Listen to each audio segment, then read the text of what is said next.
Y queríamos saber un poquito también la opinión que tenía respecto a esta resolución del Tribunal de Apelación que ratifica el sobreseimiento definitivo del ex diputado Tomás Fidelino Rivas. Buenas tardes, doctor, ¿cómo está?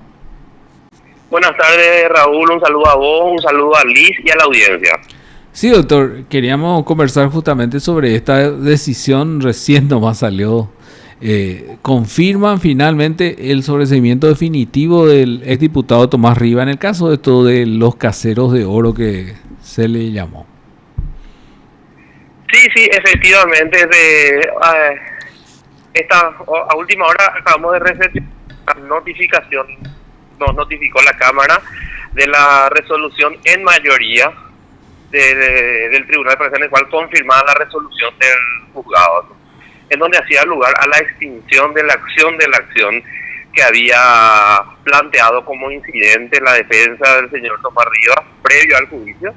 Y lógico que al hacerse lugar a la extinción de la acción, la consecuencia es el sobreseimiento definitivo de la causa. Nosotros habíamos apelado a esa resolución y bueno, ahora fuimos notificados de esa decisión que vos manifestaste.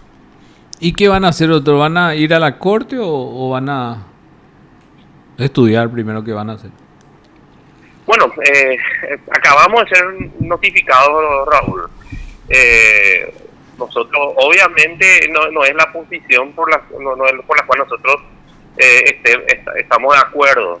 Simplemente que para un recurso extraordinario hay que analizar, tenemos un plazo legal a los efectos que nosotros podamos hacer uso de ese recurso. En caso de que no, debemos comunicar al superior jerárquico. Hay que tener en cuenta que cuando se plantea un recurso no es a los efectos de plantear un desacuerdo con lo que ya resolvió el tribunal de sentencia, sino que concretamente es analizar el alcance de la decisión.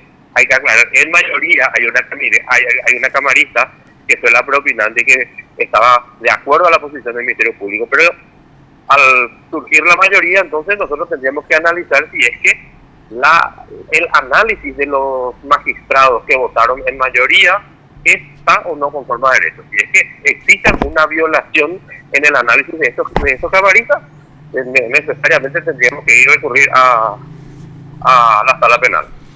En este caso, doctor, ya hubo un primer juicio donde se dispuso eso, esto fue anulado, este ya es el segundo juicio. O sea, ya tenés entonces 4 camaristas que están pensando así y 2 que están a favor de esto. Bueno, no tan así. O sea, hay que tener en cuenta de que hay 3 camaristas que anularon esa resolución, Raúl. Por Sí. eso hubo un nuevo juicio. Sí. Lo que serían 2 tribunales de sentencia, ¿sí? 2 tribunales de sentencia que tienen la misma posición en el sentido de considerar que el funcionamiento nuestro concretamente es en el sentido de que no existió una conciliación o un acuerdo como dispone la ley entre el representante del Estado y el procesado. Eso nosotros ya habíamos recurrido en una instancia, una Cámara de Apelación ya había anulado esa decisión y otro tribunal, al ordenarse el rendido, volvió a resolver en el mismo sentido que el tribunal de sentencia anterior. Es por eso que nuevamente nosotros recurrimos, ¿verdad? Y ahora sí, una Cámara en mayoría, o sea, 2 camaristas a 1, dan viabilidad a la posición de este tribunal de sentencia. Entonces nosotros directamente, esto es el debido proceso, nosotros obviamente tenemos nuestra posición y si es que de notar o considerar algún vicio en la decisión de los 2 magistrados que confirmaron la resolución, entonces sí, a nosotros nos asiste el derecho de recurrir por la vía del recurso extraordinario. Doctor, ¿cómo estás? Buenas tardes. Aprovechando un Bien, poco... buenas tardes. ¿Cómo andamos? Aprovechando un poco, doctor, esta comunicación, la semana pasada finalmente se le agarró a Rafael Luis Ramírez, el funcionario judicial que fue condenado junto al exministro de la Corte Bajac. No sé, hay ya una orden de captura en contra del exministro. Queríamos saber un poco si usted tiene conocimiento de si él ya se presentó, si se va a presentar o qué hay de novedad con relación a él?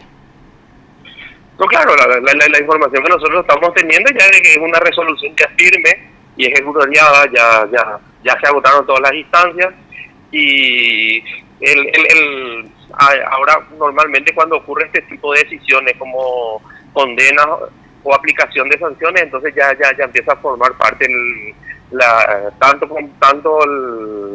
el juzgado de ejecución como la fiscalía de ejecución. Entonces nosotros ya, como somos parte de la institución, pero somos raros, nosotros seguimos atentos el curso de ese proceso. Ese llevó varios años también, doctor, en que finalmente quede firme hasta, bueno, este 2025 que finalmente se logra definir eso en la Corte. Efectivamente, es una causa que se inició con un procedimiento en el año 2018. En el año 2018 cuando, en el caso concreto de la persona que ahora está cumpliendo su condena, entonces él había solicitado un adelanto ya de una suma de dinero que el equipo del doctor Bajar le había solicitado a representante de una firma. Entonces luego, previo a un proceso de varias reuniones o de varias grabaciones de conversaciones, eso posteriormente eso ya se perfeccionó con la entrega de vigilada en la plaza enfrente del Palacio de Justicia, cuando él mismo fue aprehendido en flagrancia con el dinero que la entonces víctima había entregado el dinero, totalmente monitoreado por el Ministerio Público y la Policía Nacional. En este caso, doctor, ¿quiere decir que el doctor Bajak está prófugo? Bueno, yo realmente no sé si él está, la información que yo tengo, como yo creo que es de que una jueza decretó la orden de captura. Ahora, no puedo confirmar, pero tengo entendido de que no sé si existió una recusación o no contra la juez por parte de la defensa de Bajak. Creo que ellos alegan que habían algún recurso en realidad pendiente. Ahora, si no se revocó esa orden de captura, entonces sigue vigente. Entiendo. Y bueno, doctor, ya para concretar, y volviendo a lo anterior, quiere decir que ustedes van a analizar, todavía no tienen en la mira o todavía no tienen definido si van a plantear un recurso de casación o no respecto a este caso de Fidelino Rivas, de Tomás Fidelino Rivas. No, claro, lo que pasa es que acabamos nosotros de ser notificados, o sea, pero siempre cuando vamos a plantear un recurso nosotros tenemos que hacer un estudio analítico de que si existen o no las vías para poder plantear el recurso. Entonces ya accedimos vía electrónica al fallo, entonces nosotros voy a estudiar, ¿verdad? Y de encontrarlo, es mi obligación presentar un recurso extraordinario si realmente existen vicios en el análisis de lo malo. Hay que tener en cuenta que hay una magistrada que votó en total disidencia, ¿verdad? Entonces, hay situaciones que hay que analizar ahí, sobre la procedencia o no la aplicación de la ley al confirmar esa resolución. Entiendo. Y bueno, doctor, le agradezco mucho su tiempo, muy amable. A ustedes también, que tengan un muy buen resto de jornada. Igualmente, doctor. Hasta luego. Hasta luego. Usted está escuchando Pedro